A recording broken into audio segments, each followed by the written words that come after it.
Hello, everyone. This is Ann Palmer. I am one of the program directors at the Johns Hopkins Center for Livable Future. And I just want to welcome you to Making Sense of the Chaos, Part 2, as if there were only 2 parts to this chaos. That would be nice. I just want to give you a brief introduction to the project and to our work, and then I'm going to turn it over to Karen. So the Food Policy Networks project is hosting this. We are a project within the Center for a Livable Future at the Bloomberg School of Public Health, and we work to build the capacity of food policy councils around the country. Likely most of you are on the listserv, and that's how you found out about the event today. If you check out our website, we also have a resource database. We have a map of food policy councils around the country. We have lots of research, and I think you joined the listserv. What else? There's a bunch of stuff on there. So please feel free to check it out, www.foodpolicynetworks.org. I'm going to turn it over to Karen, who's going to introduce our speakers and the event. Anne, thank you all for joining us. This is part 2 of Making Sense of the Chaos. We're calling it Finding Beacons of Hope in the Federal Government. I also work at the Johns Hopkins Center for a Livable Future on the Food Policy Networks project. With Anne and I here today is Rachel Santo, who is a senior program coordinator at the center as well. We'll be your technical support team for this event. We are thrilled that you have joined us for this conversation around federal food and farm policy and opportunities for food policy councils to engage in national food systems change. In January of this year, we invited you to join us for the first part of this event to reflect on the impact of the crises of 2020 on our food system and your Food Policy Council work. While our conversation was sidelined by the invasion of the US Capitol that same day, we were left with great appreciation for the resiliency of our communities, partnerships, and the general goodwill of people. Today, we invite you to join us in looking toward the future. What needs to happen to fix our food system, and where are there policy opportunities, both nationally and locally, for food and farm systems reform? To get the ideas flowing, we have asked Katherine Stewart from Congresswoman Alma Adams' office in North Carolina, and Adam Zipkin from the office of US Senator Cory Booker to share with us about what they are seeing in regards to food and farm policy from their legislators' positions on the House and Senate Agriculture Committees. Katherine and Adam will present for 20 minutes, followed by 15 minutes of audience Q&A. You can submit your questions in the chat box. This conversation will be moderated by Heidi Holliday. Heidi is Executive Director of Consensus KC, where she specializes in deliberative processes for community engagement. Heidi has extensive experience in community engagement, public policy, and nonprofit management. She previously served as Executive Director of the Kansas Center for Economic Growth and for the Rosedale Development Association. Heidi holds a bachelor's degree from Bethel College and a master's degree in public administration from the University of Missouri. After the presentation, there will be a short break with a cocktail demonstration by Corey Ruffett of Rye Leawood in Kansas City. Corey will be showing us how to make a horse feather, a cocktail invented in Lawrence, Kansas. We invite you to join us to sit with us and make a cocktail. Following the break, we will move into topically focused breakout rooms to discuss what opportunities are coming up for you and your Food Policy Council to engage in federal food and farm policy, and where there might be common ground amongst your efforts. Throughout the event, Renee Andriani will be creating an illustration of our conversation that will be shared with attendees after the event. Renee is an illustrator and graphic recorder based in Kansas City. She creates illustrations for greeting cards and children's books. She also serves as a graphic recorder, collaborating with organizations and their teams to create visual stories that reflect meetings, brainstorms, and published content. You might have noticed a few subtle connections to Kansas City helping with this event today. In November of 2020, the Food Policy Networks project was planning to host the first ever in-person gathering for food policy councils. Like many other events, this too was postponed until September of this year. To entice you to attend this event in person, we thought that we would showcase a few of the talented people in Kansas City. This event will be recorded, and a link to the recording will be shared with everyone that registered. Should you have issues with sound, video, or a question, please send us a message via the chat located on the floating toolbar at the bottom of your screen. We're going to kick this event off with a question for the audience that we hope that you will join us in a chat about in the chat box, chat. During the first part of this event in January, we asked participants, where do you see policy opportunities in light of the events of last year that you did not see before? Some of the responses that we received during that event included seeing the effectiveness of the decentralization of communication, strengthen the coordination of resources across agencies, greater awareness of how to identify needs and gain insights from program participants, and more innovation and the acceptance of innovation. Now that it's a month and a half later, there's a new administration in place. Congress is off and running. New bills are being introduced every day. We want to pose that question to you again. What are you seeing or hearing that is giving you hope for food systems reform? If you'll please take a moment and chat your answers in the chat box.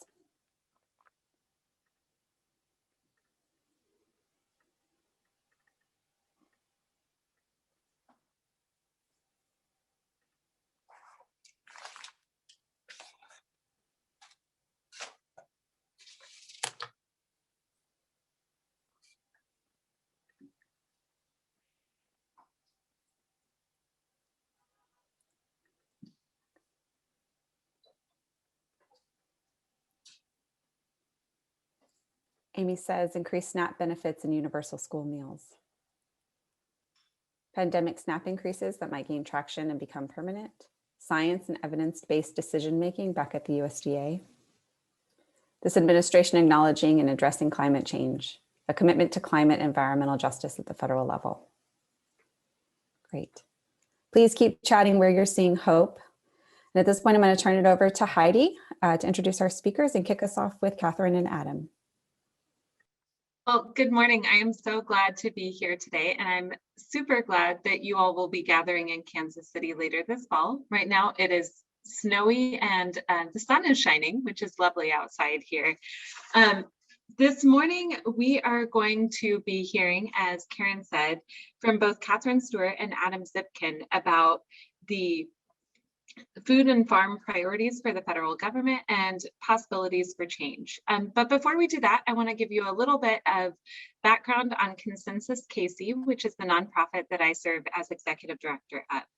We are a nonprofit organization based here in Kansas City, and we are dedicated to engaging the public for the public good. We host weekly Zoom chats on how we are weaving community during these strange times, quarterly events focused on the big issues that we face together in society, and we work with local nonprofits, school districts, and local government to better engage the public. So now I want to take a few minutes to introduce this morning's panelists. So Katherine Stewart is the legislative director for Congresswoman Alma Adams, PhD, who represents the 12th District of North Carolina. Katherine has served in Congresswoman Adams' congressional office since 2016, handling energy, environment, natural resource, and agriculture policy, including the Congresswoman's work on the 2018 Farm Bill. She received her master's in public policy from Georgetown University and received her bachelor's in history and anthropology from the University of South Carolina. For those of you who might not know, Representative Adams has been reappointed the Vice Chair of the House Committee on Agriculture and will serve on the Subcommittee on Nutrition, Oversight, and Department Operations. Representative Adams is also an advocate for SNAP, food security measures, and the 1890 land grant to universities. She also co-founded the Black Maternal Health Caucus in 2019. Our second panelist this morning is Adam Zipkin, who currently serves as counsel to United States Senator Cory Booker of New Jersey. In this role, Adam advises Senator Booker on issues related to the environment, energy, agriculture, and animal welfare. Before his employment in the Senate, Adam was the deputy mayor for economic development for the city of Newark, New Jersey. Prior to working in City Hall, Adam operated a law office primarily devoted to providing pro bono legal services to Newark residents in need, with a focus on providing representation to low-income tenants. In 2006, Adam received the Pro Bono Attorney of the Year Award from the Essex County Legal Services Volunteer Lawyers for Justice program in recognition of his service and dedication to meeting the legal needs of indigent persons. Senator Booker was recently appointed to the Senate Committee on Agriculture, Nutrition, and Forestry, which focuses on issues related to agriculture, nutrition, food, and hunger. Senator Booker has introduced a number of bills supporting local and regional producers and workers and limiting corporate consolidation in agriculture. Katherine and Adam, thank you so much for joining us here this morning. I want to start by asking you one of our questions this morning, which is 2020 was obviously filled with multiple crises. We had a global pandemic, disparities in health, economic recession, natural disasters, and racial injustice coming to the forefront. And as someone said in the chat window, we know that COVID augmented a lot of these challenges that we were facing in society already. As a result of these crises, we witnessed new and heightened challenges across our food system. So how have the events of 2020 influenced your view and the view of your elected official on the policy changes that need to happen to fix our food system? And I'll let either one of you jump in. I can start, and thank you so much for inviting me to participate. And I guess what I would say is that I think what 2020 really sort of shined a light on was that certain parts of our food system really are broken and are in need of reform. And I think what we saw with the meatpacking plants and just how those became hotbeds for COVID outbreaks and the way that the meatpacking companies responded to that and how they were able to get the president to use the Defense Production Act, which he was not using for PPE, to use that to keep those plants open at a time where so many workers were getting sick and dying. And so I think on the one hand, it showed parts of our system that, and let's be really clear, COVID did not break those parts of our food system. COVID exposed those parts of our food system. And I think that for a lot of the public, what happens in meatpacking plants and with sort of our whole meat production process is sort of intentionally hidden from view. And so having it become public like that, I think, a lot of us who maybe are part of this conversation today already were aware of a lot of the really terrible aspects of that part of our food system and the need for reforms. But now I think a lot more people, became aware of the need to make changes. And then the flip side is, I think we saw that other parts of our food system, specifically, local and regional food systems and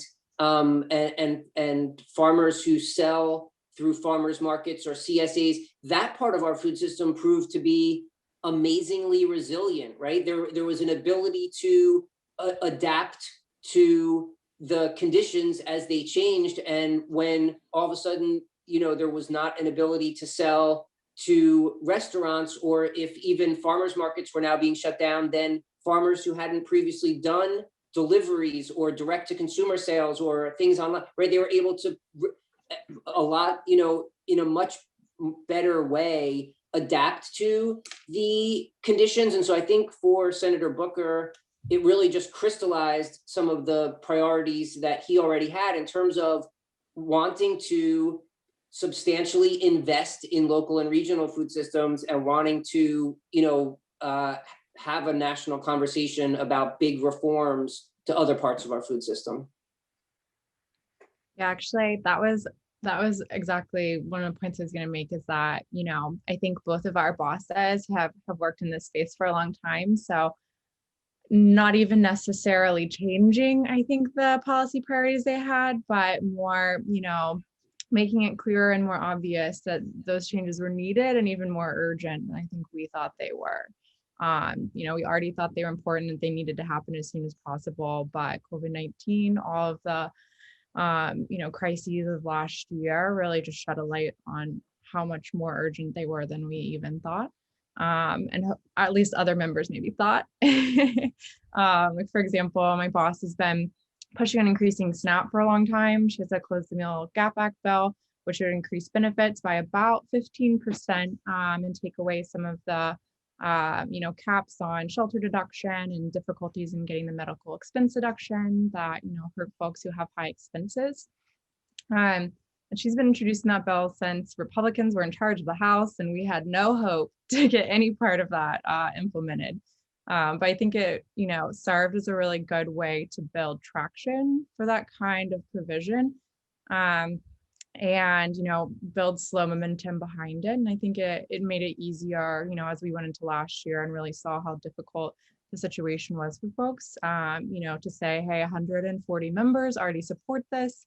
It's something that we can do in this COVID relief package temporarily. And of course, my boss would like it to be permanent. That would really help people. So I think that's a big part of it. But of course, we've also seen that, these issues are really big. And I think it has inspired a lot of members and a lot of folks in the policy world to, dream bigger and look at even bigger solutions than we had been before. So definitely twofold there.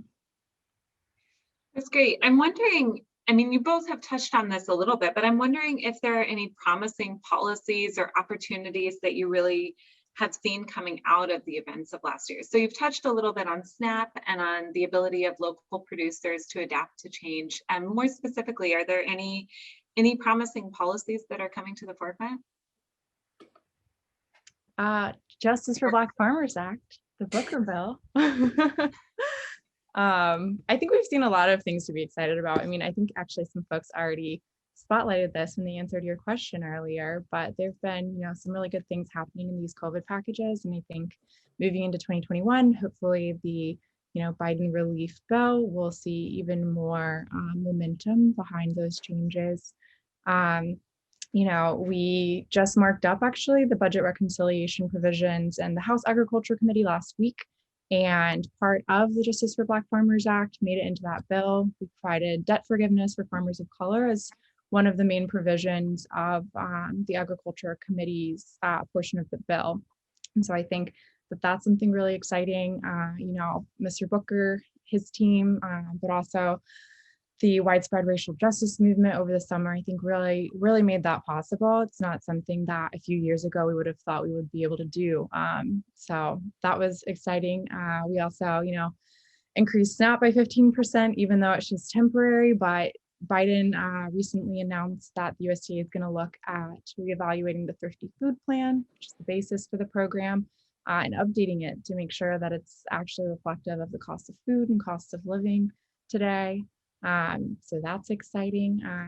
And I don't know if it's exciting, but because the administration did so little to support, I think, our local food economy, our farmers markets, our farmers who depend on that, there's a lot that the administration, I think, is going to be able to do to support our local food systems and kind of fill in that gap. A lot of the relief funding went to commodity farmers, went to really large farmers, didn't go to small farmers, mid-sized farmers, especially specialty crop or farmers of color.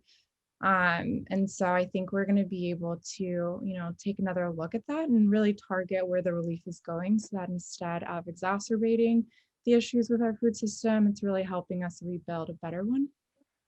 So I think that, there's a lot of opportunity there. Yeah, and I think that's all exactly right. And I would add that, I think as was mentioned, Senator Booker at the end of last Congress introduced legislation to comprehensively address the history of discrimination against Black farmers by USDA, and having a piece of that now potentially be enacted into law as part of this $1.9 trillion bill that's moving it's progress, right? It's not everything that we need to do to make up for all the harm that's been caused, but as far as like the Black farmers and other farmers of color that have managed to hold on over the decades despite the discrimination, right now USDA has a foreclosure moratorium in place, and so forgiving that debt will enable them, right? We won't have another wave of land loss by Black farmers because of this history of discrimination. And I think another area that the past year has sort of set us up for, not in part because of the pandemic, in the sense that I think the pandemic made some people realize that sticking our heads in the sand to big problems is not a good idea. And so there's like just growing support now for, I feel like over a course of years, to actually take action to address climate change. And then with the result of the runoff elections in Georgia and the fact that, you know, there's now Democratic control of the Senate as well as the House, and with President Biden and his administration all sort of aligned on potentially a big climate change bill moving forward later this year in the, you know, starting potentially soon. And I think for both of our bosses, it will be a priority to push into that conversation sort of the role that farmers and ranchers can play as part of the solution to climate change. And so just investing in a big way in existing voluntary, and let me stress, voluntary conservation programs to just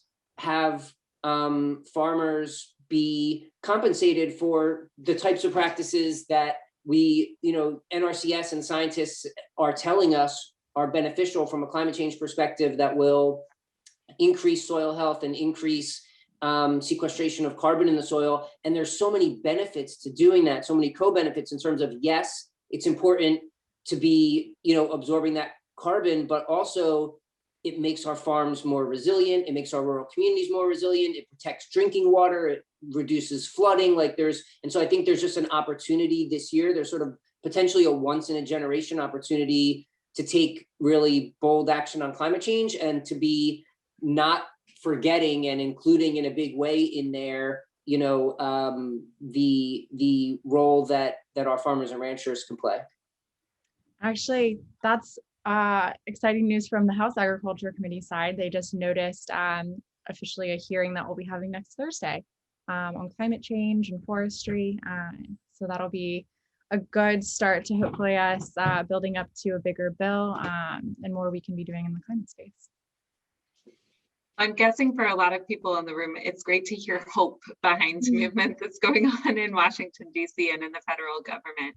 So I want to ask you now a little bit about, like, what are the roadblocks that you might encounter along the way? And what are the challenges that we need to be aware of for these changes that might be coming down the pipeline? I can start, Catherine, and then so I think that there's, you know, different roadblocks for potentially different policies. I think that getting bipartisan support to substantially increase funding, right, is always a challenge. And so as far as like the upcoming spending bills, and I think that as we start to work towards the next farm bill, you know, there's always sort of a lot of bipartisanship that's part of that process. And I think everyone expects that to be the case again. And so I think that for some of us who just really want to see transformative change happen so quickly, that we're just going to have to be patient, right? And recognize that, like, ultimately it will be incremental, which doesn't mean at all that we like take our foot off the gas or stop fighting as hard and pushing as hard as we can. But we just, I think, have to try to get as much as we can, right, in this each opportunity that we have. And so we're really blessed now to have this extra opportunity of a climate change bill to make progress there in a big way, and then heading into the next farm bill, continue and make even more progress. And I think for Senator Booker, in his 7 years so far, we've really, you know, tried to build relationships and work with Republican offices as much as we can. And we have built a lot of good relationships on the other committees that Senator Booker's on. And so I think now coming to the Senate Agriculture Committee, I've already started reaching out to Senator Grassley's office and to some of the other Republicans on the committee where, look, we're not going to agree on every issue, but I think there's a lot of areas where we can find common ground and make progress. But you know, the challenge is just that in DC, right, it tends to be incremental and slower than probably everyone that's listening to this would hope, I would say. Yeah, agree with all of that for sure. I mean, of course, we need to get anything through the Senate, and we'll probably need 60 votes for that. So that's one of the big, you know, hurdles and factors of all of this. But, you know, like Adam was saying, Agriculture Committee actually, has a pretty strong reputation both in the House and the Senate for bipartisanship. So I think, there's a lot of hope that we can work together and put together a strong bill that makes, progress, hopefully at least medium-sized progress. But, as he said, Congress is pretty slow with stuff. So probably not as fast as folks would like. And, from the Farm Bill to potentially an infrastructure package, a child nutrition reauthorization, there's a lot of bills that will hopefully be moving really even in just the next year that I think that we can make some really good headway with. So there's a lot of challenges. Getting agreement in Congress is not easy. But I think the more, that we coordinate and we have, local stakeholders like all of you really engaging on these issues and uplifting what's important, I think that, we can get some good wins. Well, Katherine, you just provided a perfect segue to the next question, which is what exactly should local and state coalitions be doing now to ensure that their farm and food priorities are addressed by their elected officials or the new federal administration? I know that Adam, you said push as many things through now as possible. Katherine, you both spoke to the incremental changes. We would love for you to expand a little bit on that. Yeah, well, I mean, I think, talking with your member of Congress, talking with members of Congress who are from, your state or near your area that are on the committees of jurisdiction, so might be, particularly invested in agriculture and the Farm Bill or the upcoming climate bill or anything else we're working on. It's always helpful, and keeping that conversation consistent.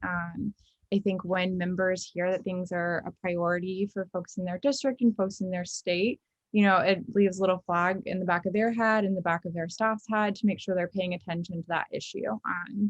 And so talking with them consistently, of course, talking to the administration, if you can set up a meeting with folks there, is always helpful. Knowing where people in your district, people who vote for you stand on things, even if it's not necessarily something the member agrees with, is important, and it's good that they hear directly from folks, fairly often about these issues, so that when they come up, they can, remember that conversation and they'll vote or, vote in committee or push hopefully legislation related to it as a result. We actually, the Congresswoman has an Adams Hunger Initiative. I actually think some of our members are on this call. I saw Jared Gates with Carolina Farm Stewardship Association was on. I'm sure some other folks. But we meet with them quarterly, to talk about farm, food, nutrition, hunger issues that are, happening in North Carolina and happening in our district, and really staying in touch on what folks need, if anything, from us, and what the Congresswoman is doing in Congress too. And not every member has that, but staying in touch consistently with them, helps inform what they work on. Or if you don't agree with them necessarily, it at least reminds them that there's folks who have this answer in their district that they need to be aware of and respectful of. So. Yeah, and I think what I would add is just that, I think for people who want to have their voices heard, obviously everyone can do their part on the most micro level of like calling your member or emailing your member or writing your member. I think that there really is so much power the more that people can unite, right? And so to the extent that there are groups in your community that you can join, and to the extent that groups can then join together. And, for Senator Booker, one of the bills that he had introduced last Congress that we'll be reintroducing this year is the Farm System Reform Act. And what the Farm System Reform Act, that is sort of focused on big systems changes. And one of the things that is in that bill is it would place a moratorium on new large factory farms, new large CAFOs, and it would phase them out over time. And when we were working on that,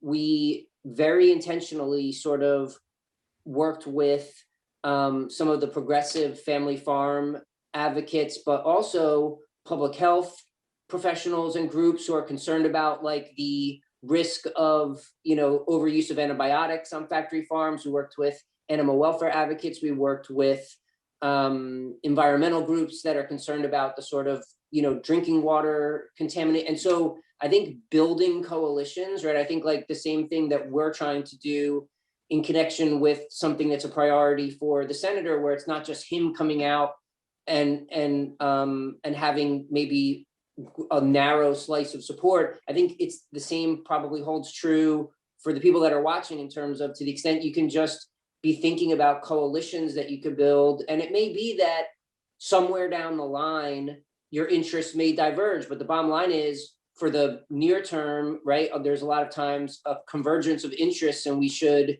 take advantage of that and try to really build partnerships and alliances, because the stakeholders that prefer the status quo are really big and really politically powerful and have a lot of influence on both sides of the aisle in Washington, D.C. And so I think the way to try to push back against that is really to not, those other interests are really happy to see like all of us really sort of fractured, and the more we can come together and work together gives us probably the best chance of making progress. Thank you for that. Is there anything that you would add on in terms of opportunities? You talked about the importance of talking with your elected officials and providing that coalitions and the other support. Are there any other opportunities that you would see the folks on this call today would have to share their stories or priorities for food systems change?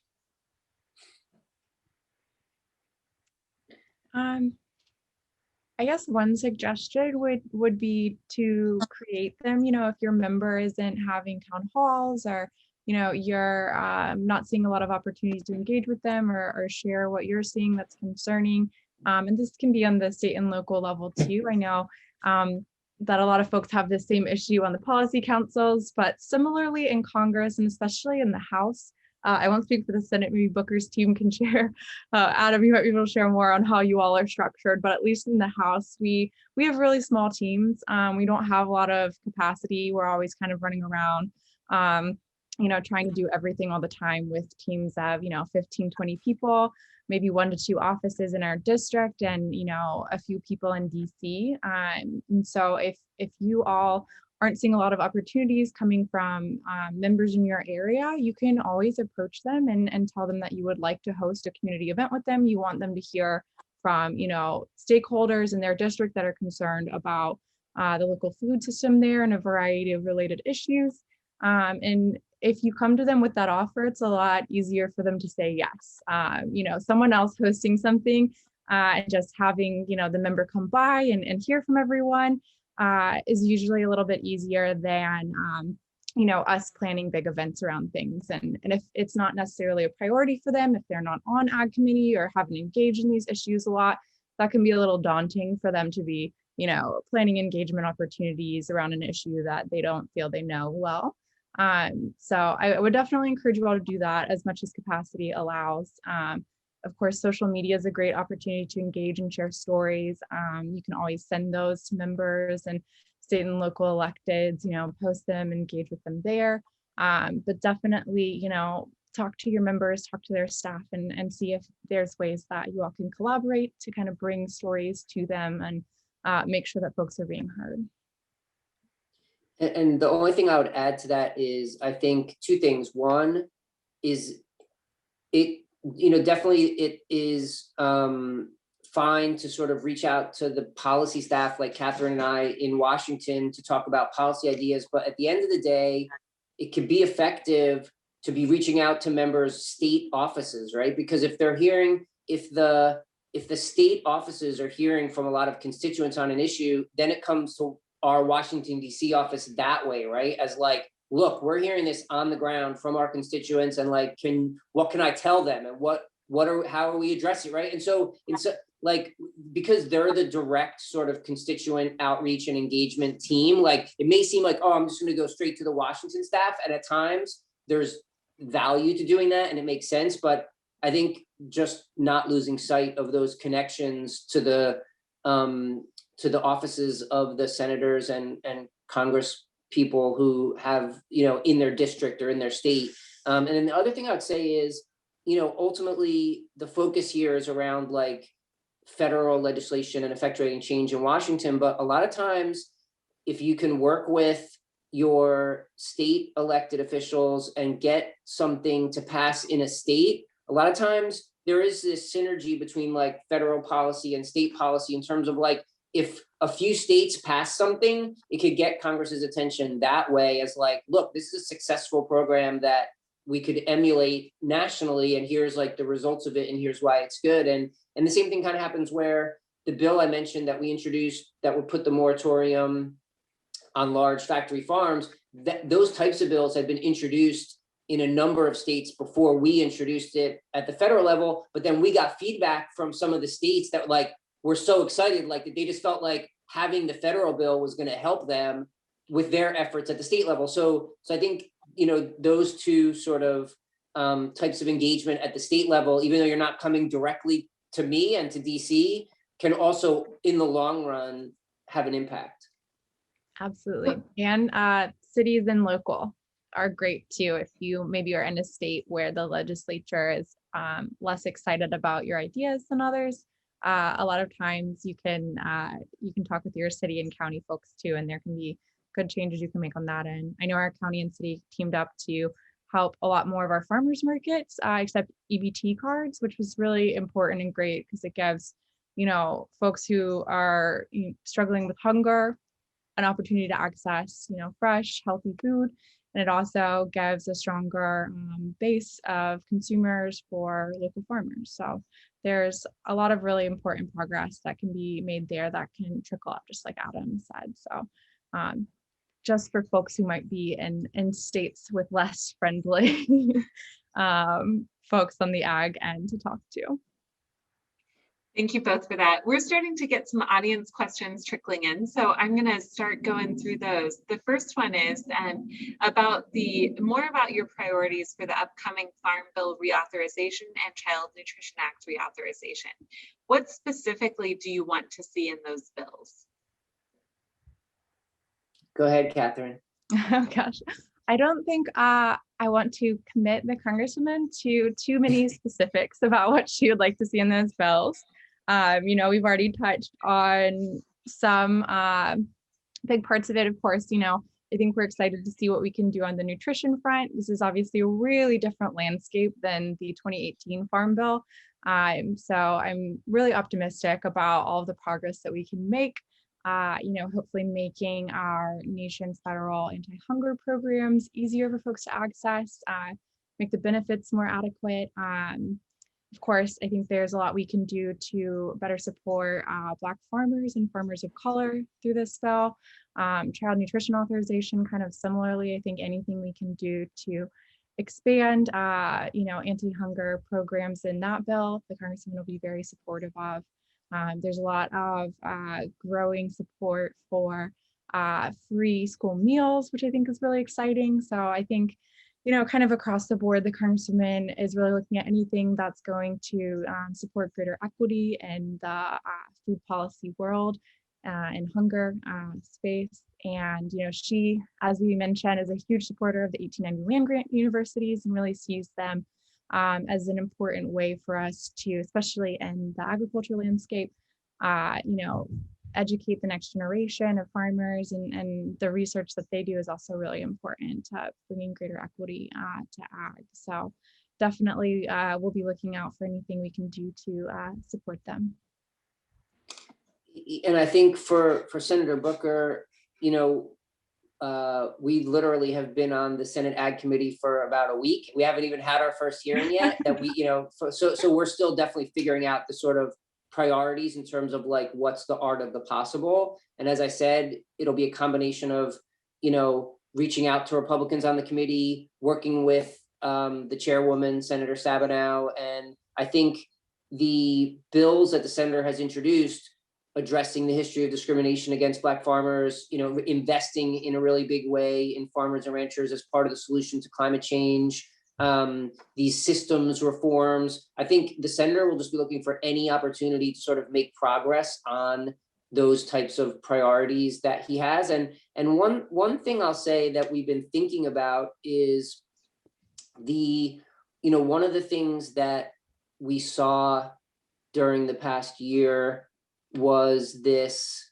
the food boxes, right? And the sort of let's purchase as much as we can, sort of local produce and local, healthy foods, and then get them to hungry people. And I think that there's maybe something there that we should think about as maybe not just having it end when there's, the COVID emergency is finished, because I think that there's so many positive implications from doing that, right? And to the extent that we could model something, obviously, there was criticisms of how it was rolled out and if it was politicized more than it should have been, and exactly sort of the details of it. But I think the fact that Republicans seem to like the food box idea, and to the extent that it's kind of accomplishing two really big things at once in terms of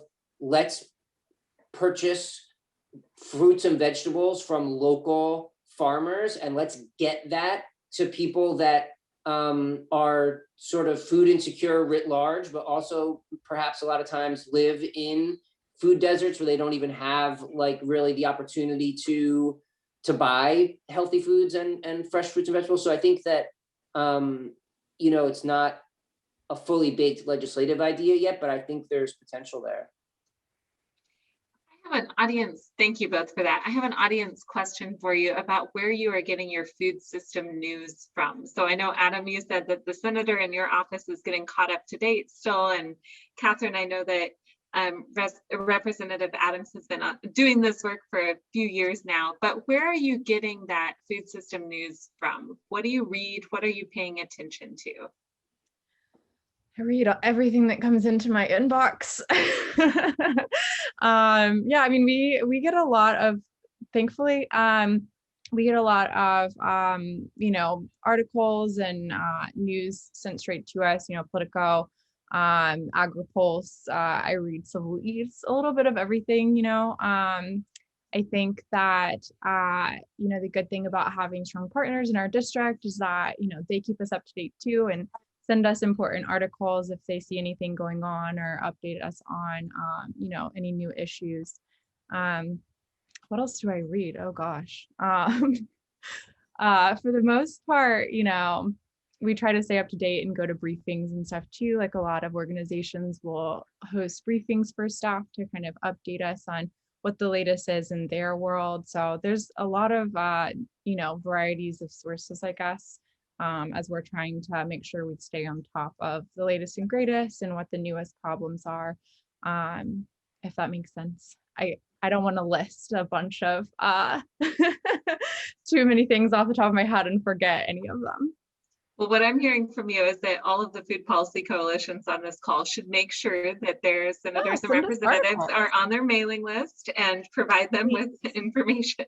Yeah, I get a lot of our North Carolina organizations emails, and it's a great way to kind of keep up to date on the programs they're running too.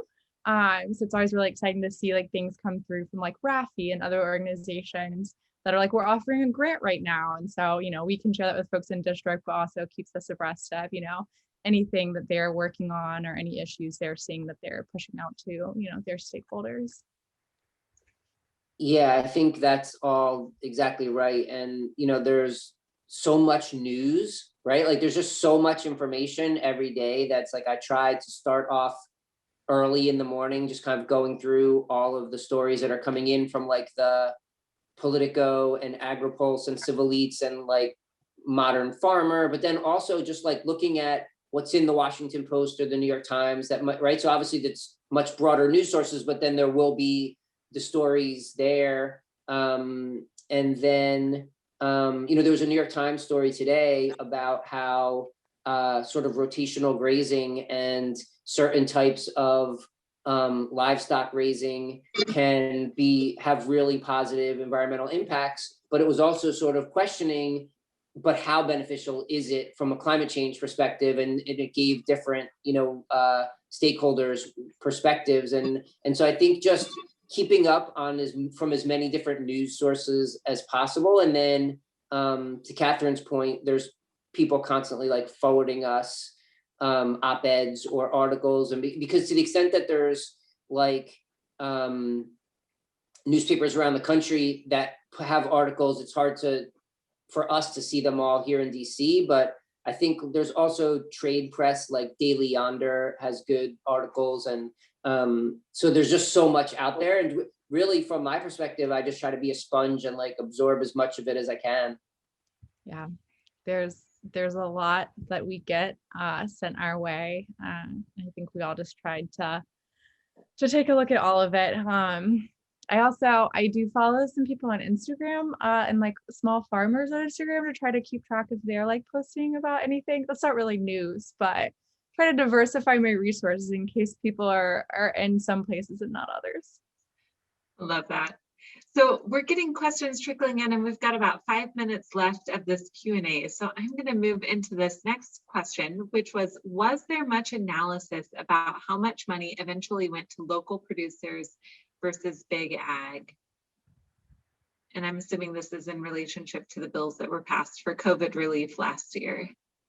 Yeah, I don't know, Adam, if you know more, but I think I try to look at the farmers.gov website to kind of see what their breakdowns are when they update that data.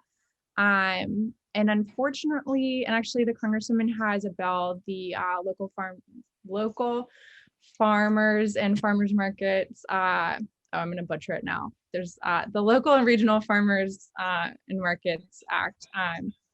And one of the things it does, this is, during the Trump administration, so I think we're hopeful that things will be adjusted once the CFAP rule is, looked at by the Biden administration. It's currently frozen right now. I think we would love to see them have better data. I don't think that they've been asking folks, if they are, selling to local farmers markets or really how they, make their money. They're not asking, or at least releasing data on, race, if they're organic certified, if they are a beginning farmer, and that kind of information, which is one of the, issues we continuously flagged for USDA, and unfortunately never really got any good progress on that end. Yeah, and I think, there's definitely data gaps, and also like the data tends to lag a little bit. And so I think that like the most recent COVID, dollars that went out through USDA, I have not yet really seen like detailed breakdowns, but from some of the first round of trade aid money that USDA, put out in the last couple of years, that, so you're talking billions of dollars, right? Maybe tens of billions of dollars. And the initial data was high 90s of the percent, it seemed like, was just going to the biggest producers. Yeah. I think, CFAP 3, which actually I think they really improved the program in that last update to at least make it better serve like specialty crop farmers. We still haven't seen anything on that, and so it's a little bit difficult to say. And I think we're all optimistic that we'll have a more open USDA moving forward. Will share with us more details and information about who's receiving any payments that they're sending out, so that we can make sure that if anyone's being missed, that we can go back and target those folks. We just have a couple of minutes left, so I want to do a really quick lightning round, if we can, of some of these questions that are being posted in the chat window. So the first question is, if food policy coalitions form a coalition with other coalitions or groups or other food policy coalitions around specific food system issues, who should they approach to share their concerns or ideas related to this issue? A specific lawmaker or a certain committee? I think always going to the committees. I mean, it's good to go to individual members' offices, but also like the Senate and the House Agriculture Committee they're the ones ultimately with the pen for the Farm Bill and for big things that are happening. Yeah, and especially if you have like larger coalitions, that's an easier ask to take to them to be like, hey, we're coming from all over the nation and here's what we want. I think it also will depend on what kind of solutions you're looking to make or progress you're trying to make, because obviously, want to research and make sure, like if it's federal, come to the committee, come to your member. If it's something that would probably be better done on the state level, targeting those asks to the people who can affect those changes best. The last question I've got over here, this is a question about specifying the name of the bill that was to put a moratorium on concentrated animal feeding operations. If one of you has that name available. That would be the Farm System Reform Act. Okay. And then the last question that I have is about money coming down specifically for small farms. And there's some specification of this that some small farms didn't apply as they were loans, and they weren't sure if they were going to be able to pay them off. I know you touched on this a little bit. Do you know of any funding that's being put forward specifically for small operations? I think the last COVID bill that passed had some money for the LAMP program, which is, sort of the local ag marketing program, which is a coalition, a sort of cobbled together bunch of, so all that to say, the first big COVID packages had really no money. It was a blank check to Sonny Perdue, whereas the most recent one did have some dedicated dollars, but whether that has started to get out the door or what the status is, I don't know. I'm not sure about the LAMP money specifically. I know the bill also had some more money in it for what was previously being used for CFAP. So that could be coming down the line too. Obviously, the new administration is taking another look at those regulations and potentially the need to retool. And they, because Congress, as you mentioned, kind of put that money in a broad category, there's not really any specific use that it's tied to. I mean, there's guidelines, but it doesn't say you need to use this for the CFAP program from the prior administration. So I think we'll know more in the coming weeks about how the Biden administration is going to use that funding. And I think, it's pretty likely that there'll be money for small farms coming through in it, but we just don't know for sure. And this might have been in reference to maybe PPP because they're talking about loans. So I'm not sure if that is part of that question. Well, we can always. I know less about PPP, so I no, that's fine. And we can follow up. I know there were a couple other questions in the chat window, so we'll try to find the responses to some of those if we can. Catherine and Adam, I want to thank you both so much for joining us today and for providing your wisdom and insight on what is happening at the federal level as it relates to food and farm systems change. I'm going to hand it over to Karen to introduce the next session or the next part of our session here today. Thanks, Heidi. And I just want to reiterate, thank you to Katherine and Adam as well. It was a great conversation. We were so delighted that you were here with us. So thank you for sharing your insights and being willing to answer our questions. Thank you for having us. Thank you. Thanks so much. We're going to transition into a 5-minute break until 3. And then we want to encourage everyone to join us again because we're going to have a cocktail demonstration. So let's come back, celebrate a little bit of hope, make ourselves a good cocktail. And then we're going to go into breakout groups to talk about where we see opportunities at a local level and ways that we can come together to influence some of the bills that Cory and Katherine talked about at a federal level. So with that, enjoy your break. Hello, everyone. I know the break was short, so if you still need a few moments, please take it. But we wanted to kind of bring everyone back and get started with some fun with a cocktail. I wanted to introduce Cory Ruffett, who's going to be leading our demonstration this afternoon.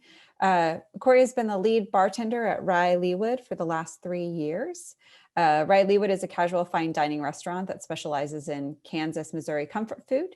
It features fried chicken and a great hand-carved steak program. It opened back in 2013. It is locally owned by Chef Colby and Megan Geraltz. Chef Colby won the James Beard Award for the best chef in the Midwest back in 2014. And Chef Megan is a James Beard finalist as a pastry chef. Rye is a farm-to-table restaurant that uses many local farms, including Chef Colby's father's and the local Crumbs heirlooms for produce. They have also opened a second Rye down in the Plaza in Kansas City, Missouri. So if you join us in Kansas City in September, you'll get to the opportunity to go and visit the restaurant. So in addition to being known for its farm-to-table food, the restaurant is also known for handcrafted classic cocktails and its whiskey selection. They make everything in-house, including infusion, shrubs, syrups, and bitters, and they also barrel-age 4 cocktails. The barrel-aged Old Square, also known as the Vieux Carré, is the most popular. But today, Cory's going to be teaching us how to make a horse feather, which is a cocktail that was invented in Lawrence, Kansas. So I'll turn it over to Cory.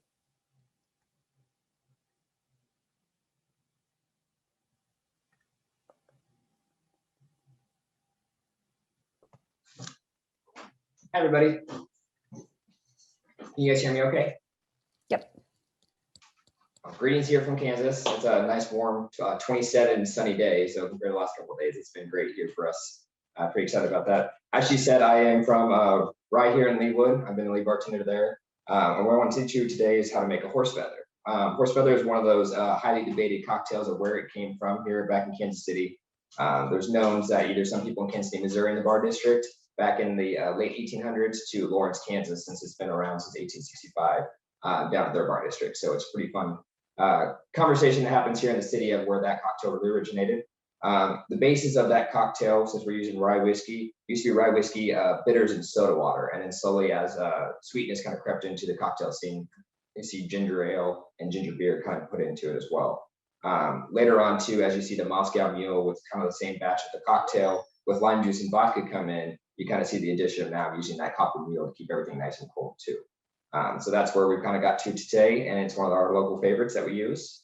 Today I wanted to feature a locally crafted bourbon that's coming out of Lenexa, Kansas. They're actually the only distillery in Kansas City that's producing their own juice and aging it, where most of the stuff down here is so new with the distilleries that they're actually blending their own stuff. So I wanted to feature that. This is one of the main ones I feature with all my barrel aging cocktails as well. When you're making a horse feather, and one, it also is going to depend on the glassware you're using, depending on your cup when it comes to portions. You do want to make sure you're adding enough whiskey when it comes to the cocktail to make sure you're tasting it so it's just not all ginger ale. So I have a kind of a bigger cup. So today I'm going to sit there and probably do about a 2-ounce pour. Some people have a shot glass. The shot glasses range from about 1.25 ounces to 1.5 ounces. So one of those is usually good for a normal standard glass. I'm going to go a little bit more on this one just to make sure I can get the flavor.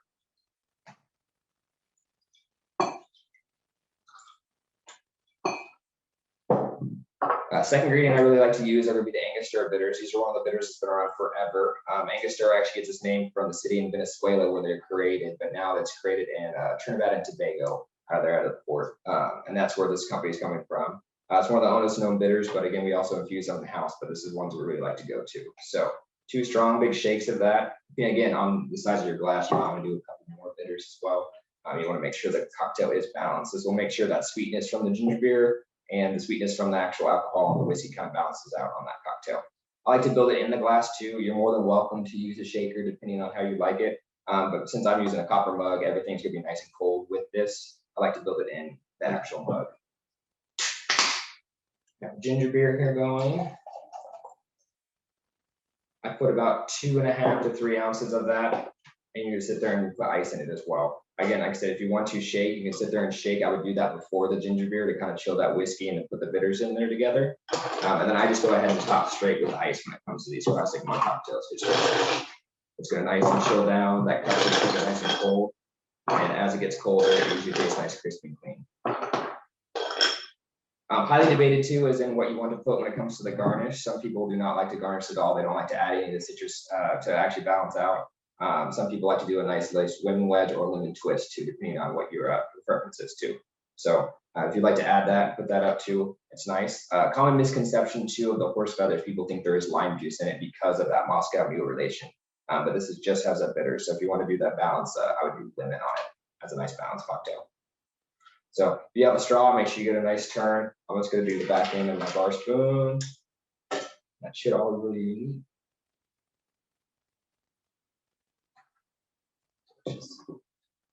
As in all home cocktails, when you're making it too, you can feel free to balance it out if you feel like you need to add a little bit more whiskey to it to really get that flavor, a little bit more bitters. It's really, really fresh, freezing cocktail. It's nice too, just because of the fact when you get these ingredients, you can make, like I said, other Moscow Mules or different types of drinks with that ginger beer and bitters too. So it's nice when I'm gonna drink a lot during the summer, nice and refreshing. It's great to take out on the patio. So it is featured a lot. You're going to see this around the local Kansas City areas. Everybody makes it probably just a little bit different, or probably has a bunch of different twists with different flavors. And then, of course, you can go into changing up all the different types of ryes, bourbons, whiskeys to add different types of heats and spices. So it's a fun cocktail to play with and try different ingredients and even try different bitters too. If you guys have any questions, though, feel free to ask. It's a pretty simple, basic cocktail. Again, it's a originated here in Lawrence, probably about the 1890s is what we're going to fight over in one of the Paradise Cafe up there. So that's why I usually like to go with to tell everybody. Thanks, Cory. So just out of curiosity, what is your favorite drink that you get to make?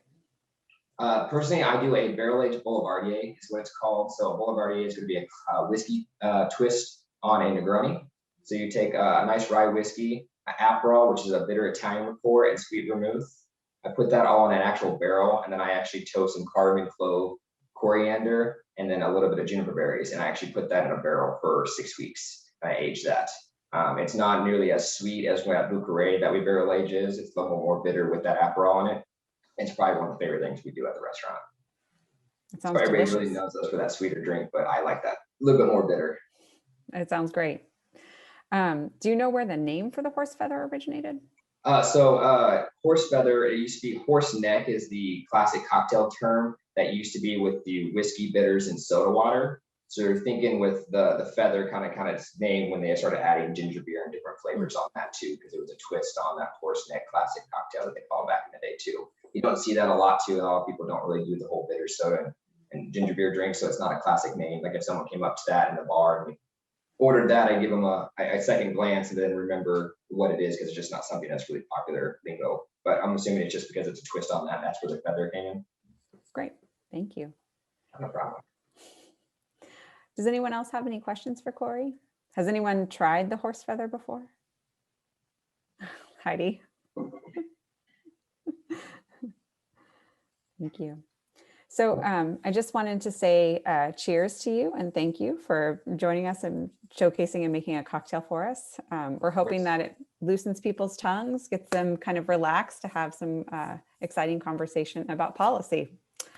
Karen, Emily had a question. Where Okay. was the Paradise Cafe located? That's one of the old classic bars that used to be on Mass Street in Lawrence, Kansas, right down from the university. I don't believe it's still open. I'm pretty sure there's a different spot into it now. I'm a little rusty on the Mass Street history, but that's where it originally came from. It was actually on that bar district main street. So in addition to visiting Rileywood when we come, where are other places that you recommend people go when they come to visit Kansas City? Like I said, down in the Plaza area is one we're known for. That's ones we put up a lot of the lights and Christmas stuff when it's around that holiday season. There's a lot of great restaurants that's down that way, so that's a great area to look in. Really easy to walk around too, so if you want to see multiple different things, that's a good area. And then the new kind of area that's been revitalized probably within the last 10 to 15 years is going to call our Crossroads District. It's the art district that's going to be a little bit more north of that Plaza area, but right before you really hit all the high rises in that Power Line district. And it's got a lot of the new restaurants. You got a lot of some of the James Beard Award-winning chefs opening up restaurants down there, as in Michael Smith, and some other good stuff too. So I would definitely check out the Crossroads area art district for both music and hopefully when things open back up here, but as well as the food. It's very, very good down there. Great, thank you. You're welcome. All right, does anyone else have any questions? Okay. Well, again, Cory, thank you so much for joining us and providing some entertainment to our event this afternoon. We really appreciate it. And hopefully we'll get to stop by the restaurant when we're in Kansas City in September of this year. Yeah, not a problem. I hope you guys do too. Everybody stay safe and try to stay warm out there.